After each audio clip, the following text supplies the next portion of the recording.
আসসালামু আলাইকুম। কুকিং ডায়েরিতে আপনাদের সবাইকে ওয়েলকাম। আজকে আমি অনেক মজা করে সজনা রান্না করব। এই জন্য আমি কড়াইতে দিয়ে দিচ্ছি সজনা, কিছুটা আলু দিয়ে দিচ্ছি, আম দিয়ে দিচ্ছি আদা বাটা, রসুন বাটা, হলুদের গুঁড়া, মরিচের গুঁড়া, জিরে গুঁড়া, হলুদের গুঁড়া, পরিমাণ মতো পানি দিয়ে আমি এটাকে একটু নাড়াচাড়া করে নিয়ে ঢাকনা দিয়ে ঢেকে দেবো সিদ্ধ হওয়ার জন্য। তো সবাই বাসায় সজনা অনেক সময় রান্না করে খান, কিন্তু এভাবে একবার আলু দিয়ে সজনাটা রান্না করে খাবেন, খেতে কিন্তু অনেক মজা লাগে। তো আমি এটা সেদ্ধ করা পর্যন্ত অপেক্ষা করছি। এটা আমার সেদ্ধ হয়ে গেছে। অল্প একটু ঝোল থাকা অবস্থাতে আমি এটাকে এখন তেলে দিয়ে নিব। প্রথমে কড়াইতে তেল দিয়ে দিলাম। এরপরে আমি এখানে দিয়ে দিচ্ছি পেঁয়াজ কুচি।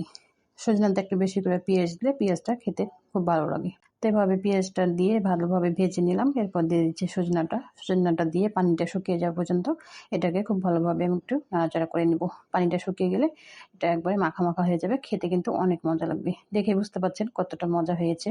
তো এটা হয়ে গেছে, আমি ভাজা জিরে গুঁড়ো দিয়ে নাড়াচাড়া করে উঠিয়ে নিচ্ছি। আশা করছি আমার রান্নাটা আপনাদের কাছে ভালো লেগেছে। ভালো লেগে থাকলে অবশ্যই লাইক, কমেন্ট, শেয়ার করে দিবেন। তো আমার এটা উঠিয়ে নিচ্ছি। সবাই ভালো থাকেন। আল্লাহ হাফেজ।